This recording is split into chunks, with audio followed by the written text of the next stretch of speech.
So it takes 50 hours to build a financial plan?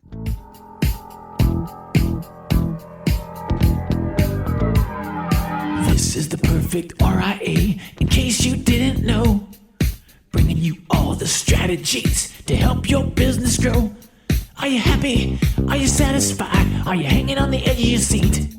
Sit back and listen in while you feel the beat, yeah.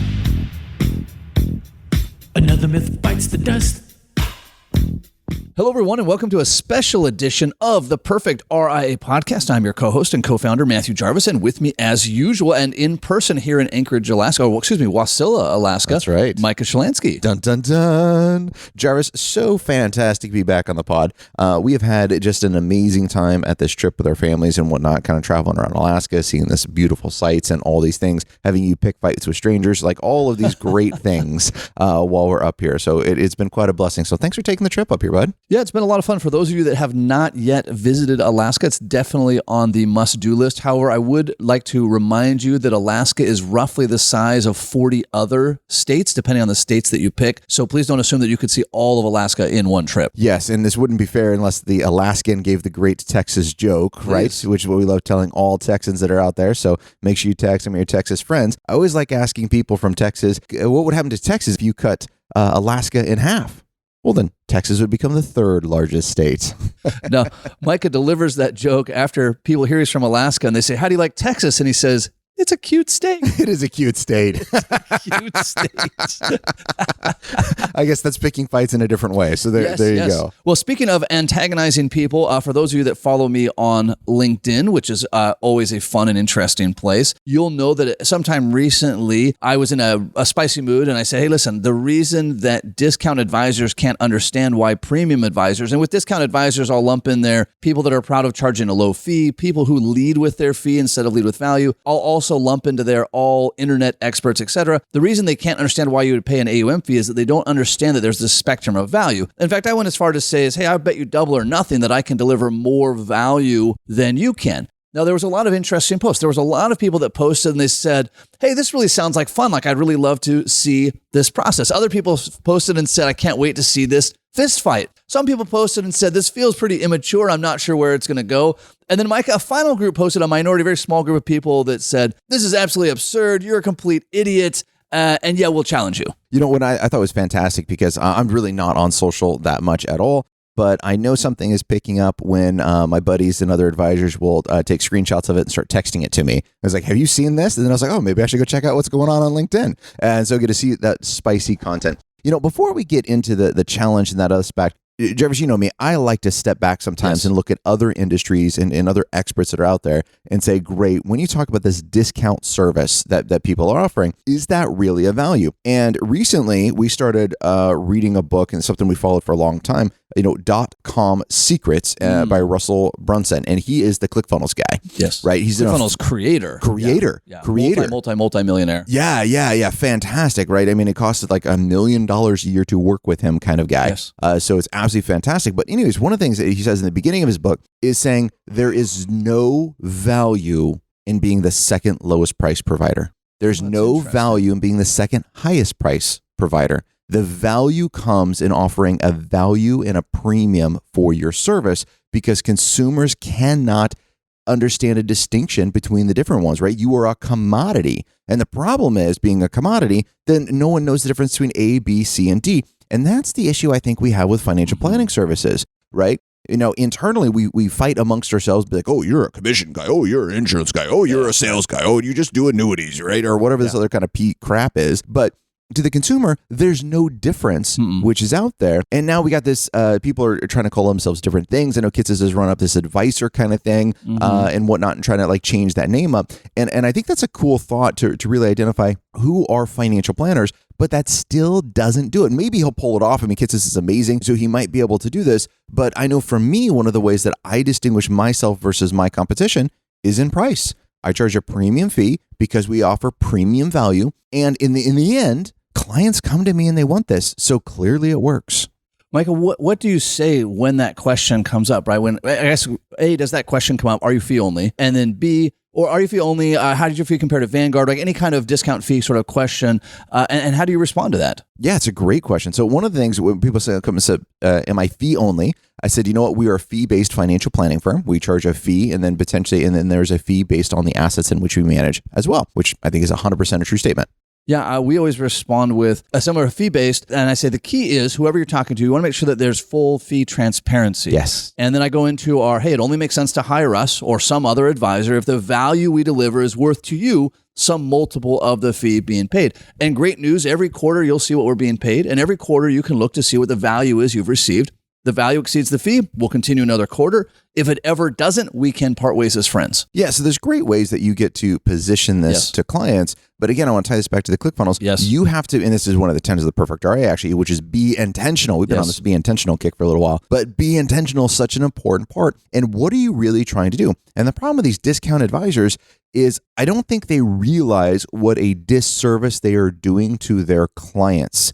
And I want to pull apart one of the comments that I think was made on the thread, which was, I guess before we get to those comments, maybe we should talk about the Rumble and the challenge that was thrown out, right? Let's put this in context first. Sorry, jumping ahead. No. So I put out this challenge, right, saying, hey, I can deliver more value than any discount advisor. So then there's all these people jumping in. So then it's like, great, well, what, now that this is logistics, like what are the logistics? How are we going to measure? When is this going to happen? How much skin it has to be on the table? Who gets to judge? Right, there's a lot of logistics that have to be figured out. So as people started to get interested, we started trying to figure out those logistics. So we said, tell you what, let's do this. We're going to be at XYPN October 8th doing our own pre-conference. Let's do it then. Let's have a real prospect submit. And we've had several advisors volunteer, which we'll talk about in a second. Have a real prospect. You don't get to look at the information in advance. You get whatever information from the prospect you normally get, right? So if you ask for tax returns, you get tax returns. If you don't, you don't. And then you have 30 minutes to create as much of a financial plan as you can. Now, immediately everyone's going to say and has said, 30 minutes, that's not nearly enough. One person even said, I need 30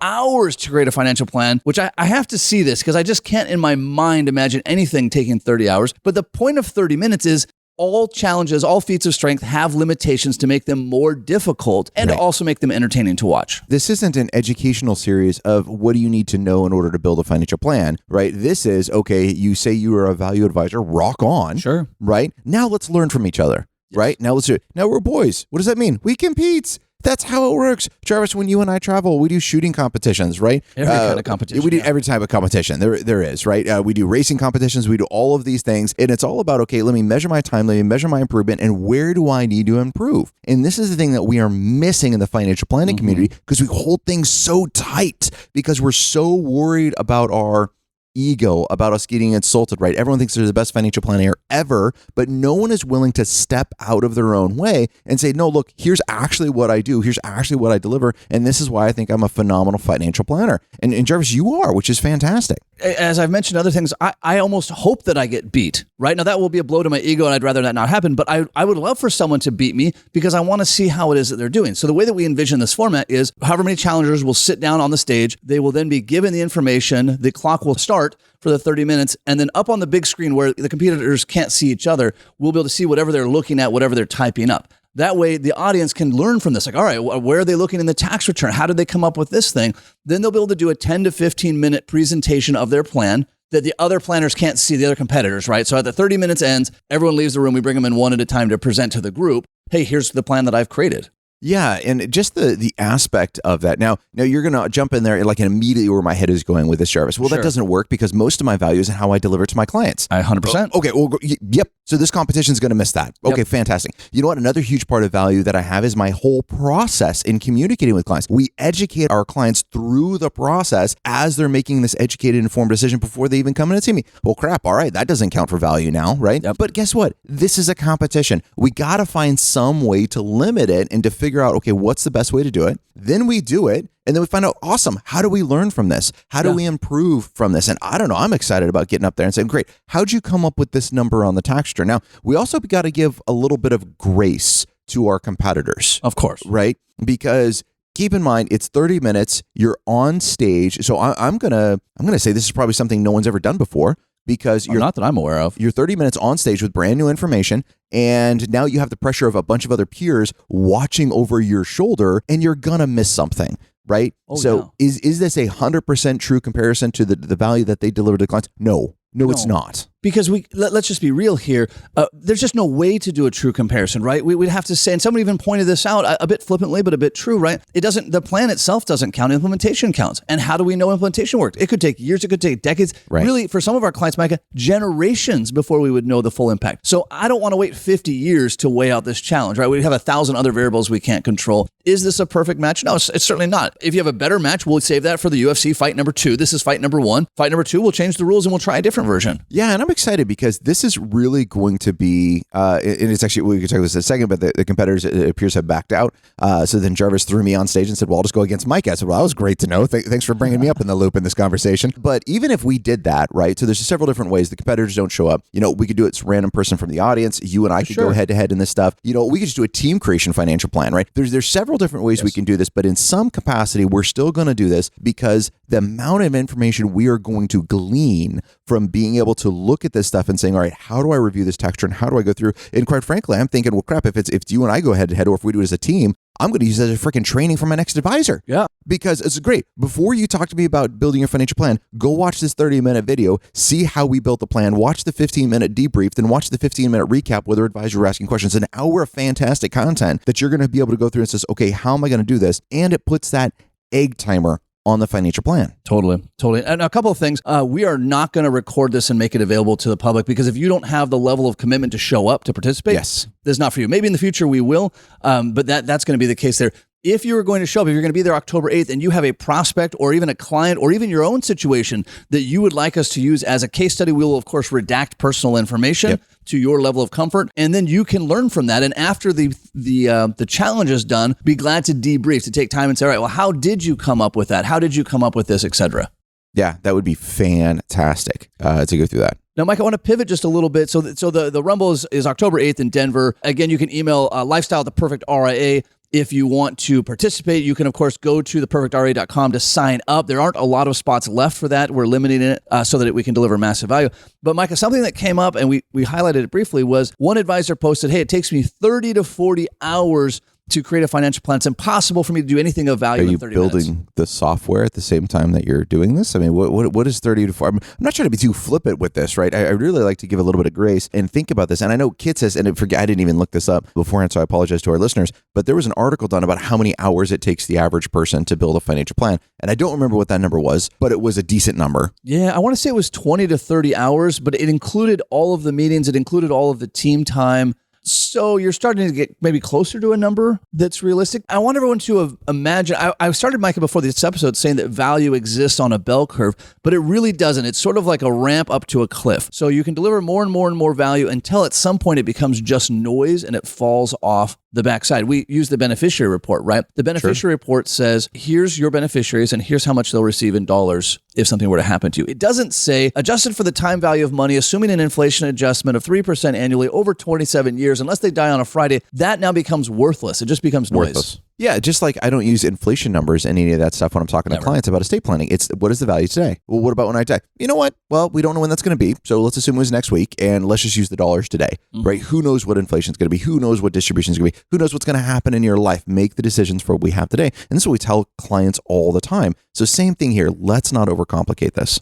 Yeah, a similar report would be like a financial plan, right? You might say, hey, Jarvis, 1 page is too short. Okay, that's fine. I'll take that. 100 pages is not 100 times more valuable. I would argue that it's like no value at that point. And I felt guilty of that. I remember using financial planning software and thinking, ooh, if I click this button, it'll do an extra 1,000 Monte Carlo analysis. And if I click this button, it will show 14 scenarios. And if I click this button, and it just keeps adding pages. But again, we come back to that aspect. It doesn't answer simple questions, and in my mind, which I can answer instantly with the buckets report, and I know you can too with the guardrails, which is a client says, great, I want to pull out $100,000 to buy this property. I want to buy this second home. I want to gift this money. What impact that's going to have on my retirement?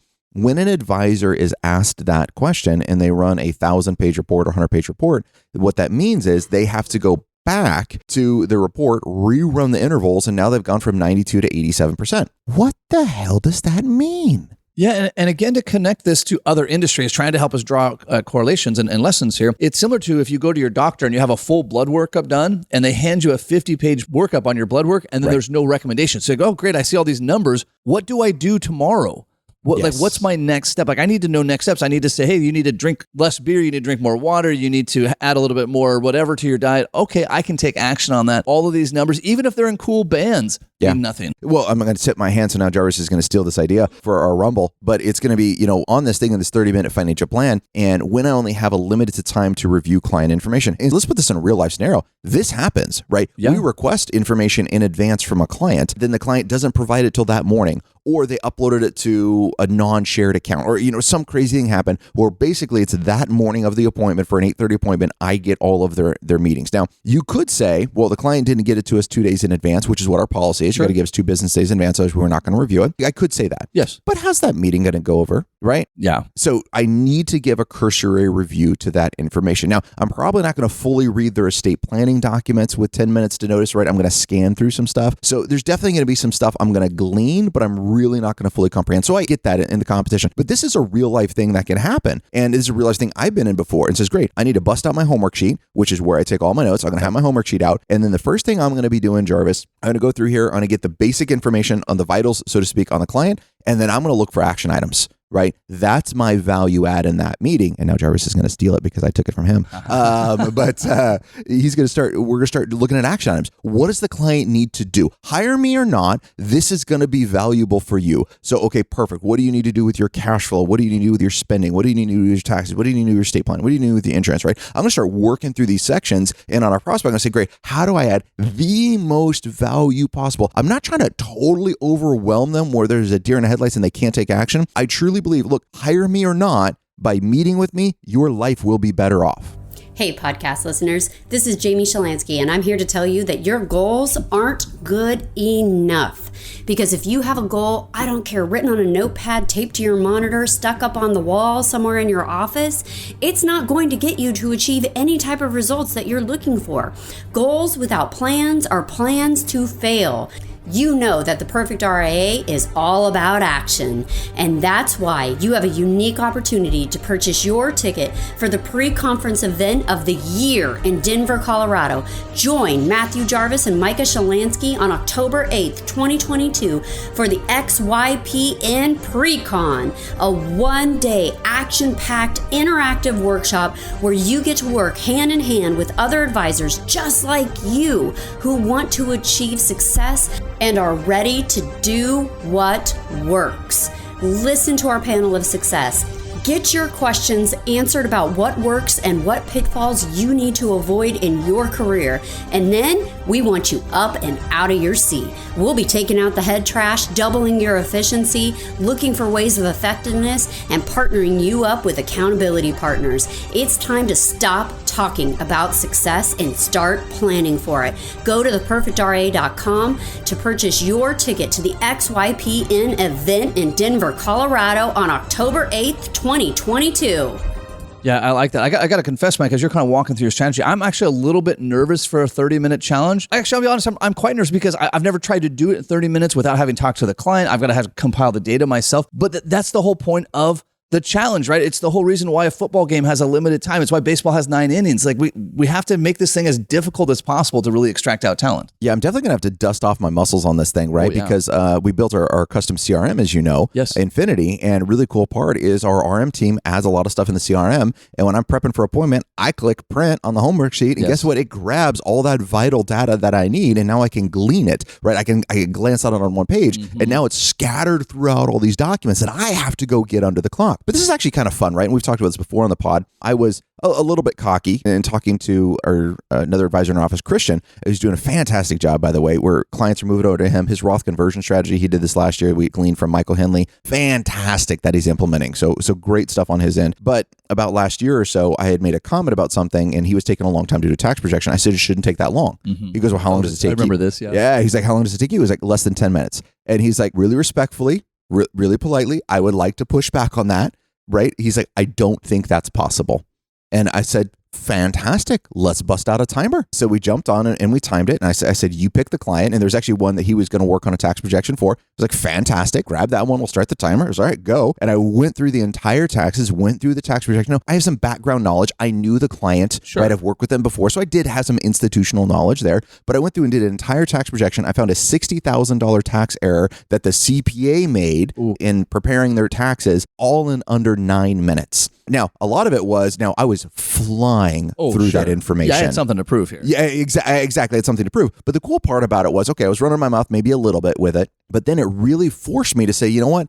This doesn't take an hour to do. It really, if I put that egg timer on, if I start limiting that focus down, in Parkinson's law, it takes as much time as you allow it to give. If you give yourself 40 to 50 hours to build a freaking financial plan, it's going to take you 50 hours.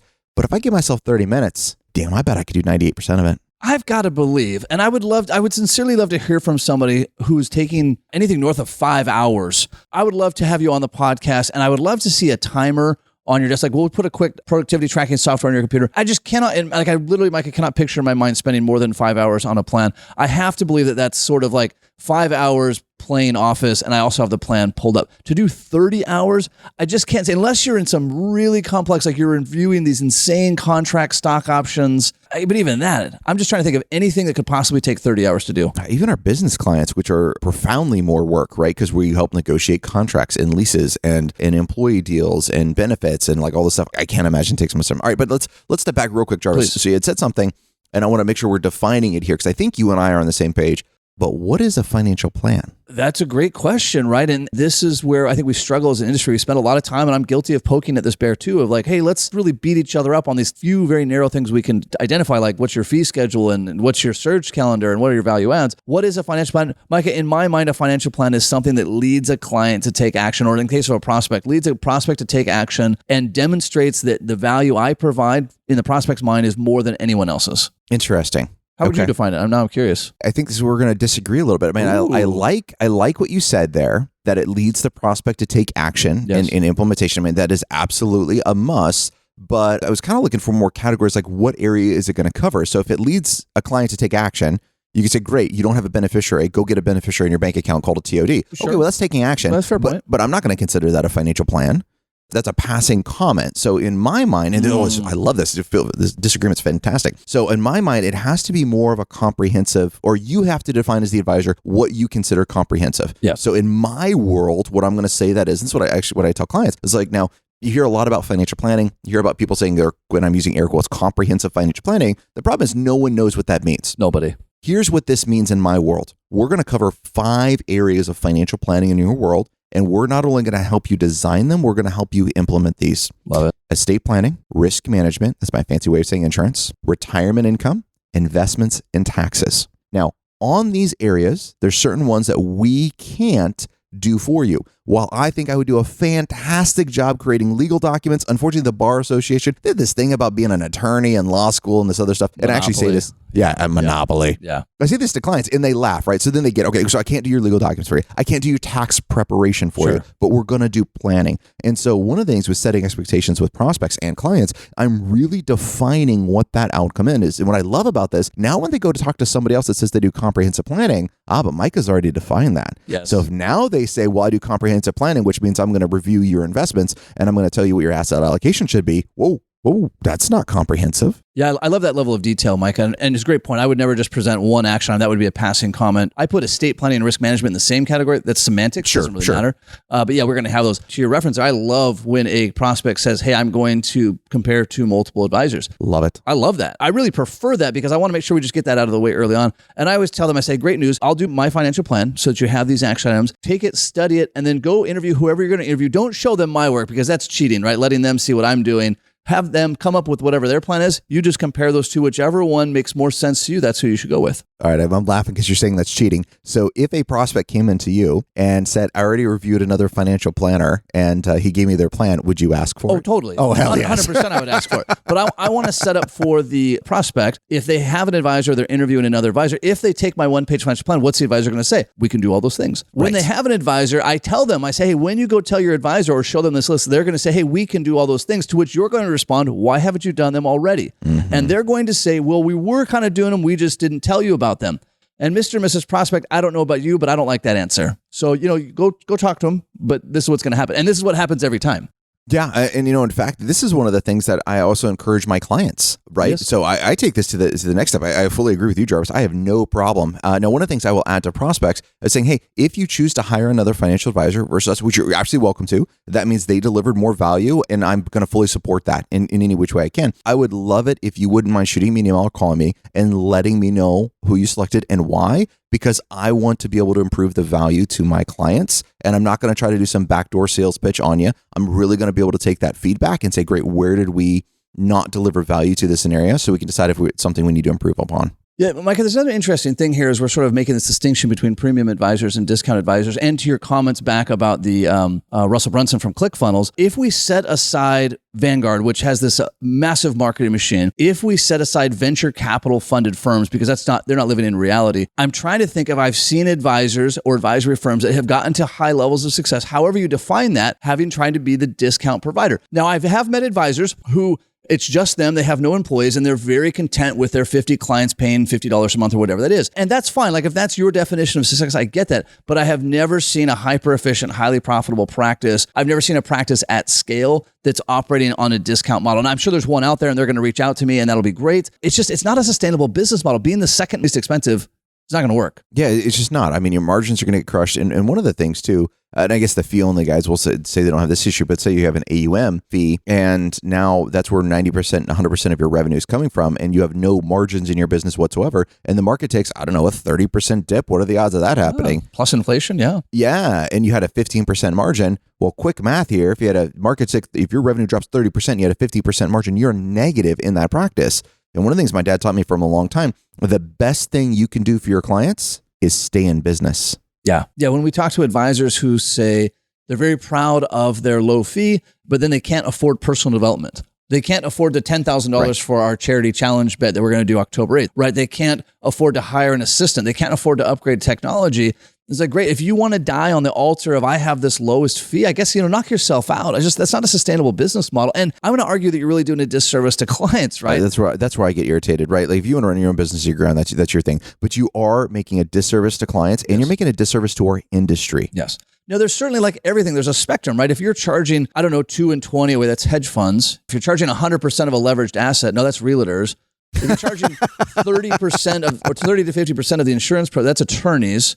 Anyway, setting aside all those people, there is probably some point where you're charging so much if there's not value there. But then again, I don't know. I like to pay a lot to fly first class, and you could argue there's no value there, but there is for me, and therefore I'm good with it. Yeah, value is subjective, right? 100%. All right. So on this financial planning challenge, the value off that's going to be there, it is you don't get to refine your process, right? So we are going to use the Wayback Machine, so don't even try to game this thing. And we're going to check if you're competitive, love it. And again, this isn't to crucify you on stage. Even the guys that are throwing a lot of shade out there, I have no intent of going there and crucifying you on stage. No. This is a gentleman's game. We're going to shake hands. We're going to be friends. I will buy you a beer afterwards. 100%. I don't care which way it goes. 100%. Let's debrief and let's learn from each other. Because Jarvis, I almost guarantee with any advisor out there, they're probably doing something that I'm not doing. And I'd love to look at this. Great. Tell me more about this. How does this improve your practice? Why are you being intentional about this? Where does this deliver massive value to your clients? And okay, then I can analyze it and say, do I want to bring this into my return? So I'm excited about this. This is not embarrassing you in front of 50 people. And I'm just saying that in case I lose. No, this isn't about embarrassing it, right? But it's about throwing it out there and saying, damn it, it is time to raise the stakes and raise the value that we deliver to this industry. That's right. And to establish that value exists on a spectrum. We all understand that fees exist on a spectrum. Great, value exists on a spectrum as well. And Micah, to your point, I love just seeing how other advisors articulate points. How do you articulate Roth conversions? How do you articulate beneficiaries? How do you articulate getting estate planning done? If you're having great success having clients update their estate documents, I would love to see that because that's a tough spot. If you're having great success getting older clients to actually spend their money, I want to see those things. I'm infinitely curious. And that's one of the things that, again, the value off misses, right? And it's just, that's the way it's going to do. So the way I get clients to do estate planning documents is when I do my 5 areas of financial planning: estate planning, risk management, retirement income, investments, and taxes. And by the way, Jarvis can see this, but our audience can't. I'm actually holding my fingers up and counting one at a time, just like I do with a client. And the reason I do it in that order, and I tell clients this, the reason we're doing estate planning first is because if I save death and dying till the end, you'll never get it done. Yeah. But if I don't answer your retirement question until you have your will done, you'll get your will done. Yeah. And those are little things that make an incredible difference here. All right. So podcast is all about action items. So number one, October 8th, you got to be there for the Rumble. This is going to be fan-freaking-tastic. We got some fun things planned for that. But a good action item, look at your financial planning value process and say, okay, great. What's one area in your process that you can improve? This could be your prospect process. This could be your communication style. This could be just clearly listing out on one page, what are your action items? My rule of thumb, by the way, an action item is, except for the initial meeting, ongoing meeting with the clients, I really try to limit their actions to 3 homework assignments or less because it's actionable, right? If I give them 17 things to do, not a damn thing's going to be done for 99% of my clients. 3 or less, I have a very high success rate on. So what is your process for delivering value? And pick one thing you can improve upon. I would say action item number 2, I talked about this in my book, we've talked about it in podcasts, is when you're doing financial plans or really any task that requires a creative process, right? Creating blog posts, podcasts, whatever the case may be. You have to put Parkinson's law to work in your favor, right? Which again, Parkinson's law is that an activity will take as much time as is allocated to it. So if you're creating a financial plan, even if you think, it takes 30 hours, great, do it in 1 hour blocks. Set a 1 hour egg timer, do nothing but that plan for an hour, set it down and come back to it. You have to hack Parkinson's law to your favor. Yeah, absolutely. All right. And until next time, happy planning. Happy planning. Before we go, something that you need to know. This isn't tax, legal, or investment advice. That isn't our intent. Information designed to change lives. Financial planning can make you thrive. Start today, don't think twice. Be a better husband, father, mother, and wife. The perfect RIA, the perfect RIA.